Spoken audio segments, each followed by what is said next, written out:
Hello guys, and welcome to the second video of Simply Vintage Watches. I am back in French Canada in the province of Quebec and decided to post my second video after returning from a long journey of volunteering in Central America. I posted my first watch video over there because I missed my watches, the ones I had left behind here in Canada, and the nostalgia just invaded me so much that I just decided to make a little Seiko 5 video, which was the only automatic watch I had with me during 8 months in Central America. So now that I am back, I want to kick out this video, the second video of Simply Vintage Watches, talking about a brand that is somewhat obscure. It's Yema, which is a French brand. This brand has existed for 72 years. Being it in the hands of the French or the Japanese, and I will explain myself. This is a Yema Sous-Marine, which is not as popular as the Yema Superman, which is a dive watch that came out in 1963. The brand itself, Yema, was founded in 1948 in Besançon by Henri-Louis Belmont. Their first hit, as I mentioned, was the Yema Superman, a waterproof 300-meter watch in 1963. Then for car enthusiasts, followed the Rallygraph in 1968. And we have the Yema Spationaute, which is the first French watch to fly in space with Jean-Luc Chrétien in 1982. And that is very significant for the history of Yema. Why? Because that same year, after Jean-Luc Chrétien went to space with the Spationaute, the company was sold to the Japanese by Henri-Louis Belmont's son.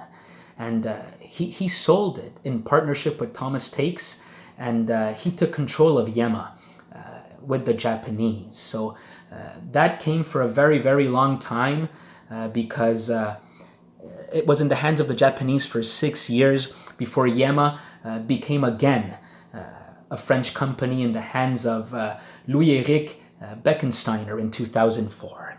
So from 82 to 88, after Jean-Louis Chrétien went to space with the Spationaute, Yema was a Japanese-based company and non-French. This specific watch that I have in my hand right now, the Sous-Marine, is from around 1970 to 1975. It is a dive watch. It's beautiful. If you see it, it has purple tones. The outer rim of the dial is black and going on to a powderish dark blue in the center. The indices have a little bit of patina, has been very, very well taken care of. The case has a little bit of polishing. You can still see the scratches that were quite left on the crystal and the casing. It works wonderfully. It's a beautiful watch. Rare indeed and not expensive. That is one of the objectives I will have on this channel, suggesting watches that anybody can afford, anybody that has an everyday job, let's say it, something that is not out of the ordinary to purchase if you put a little bit of money on the side. A watch like this can go anywhere from $200 to $300 if you find it on eBay. Yema automatic pieces, note before 1982, and mechanical pieces before 1982 are indeed French, fully assembled in France, with Swiss movements. So that is beautiful. You get a quality watch that again is not as known as certain probably Swiss counterparts, but it's French horological history. That's what I appreciate about Yema.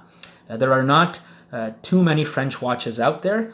And if we look at horological history, there were watchmakers in France, in England, in Germany, before they were watchmakers in Switzerland. So they do have a rich history of know-how or savoir-faire in terms of making watches.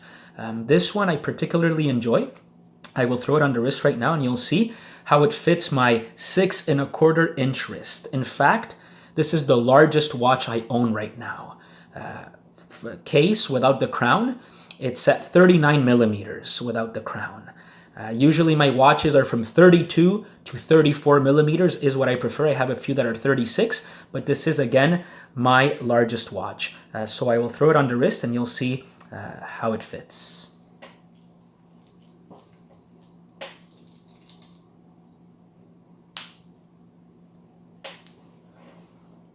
Here it is, the Yema Sous-Marine. It fits beautifully. You see the integrated bracelet gives it a more settled down look because you don't have that lug to lug measurement. It's a TV style case,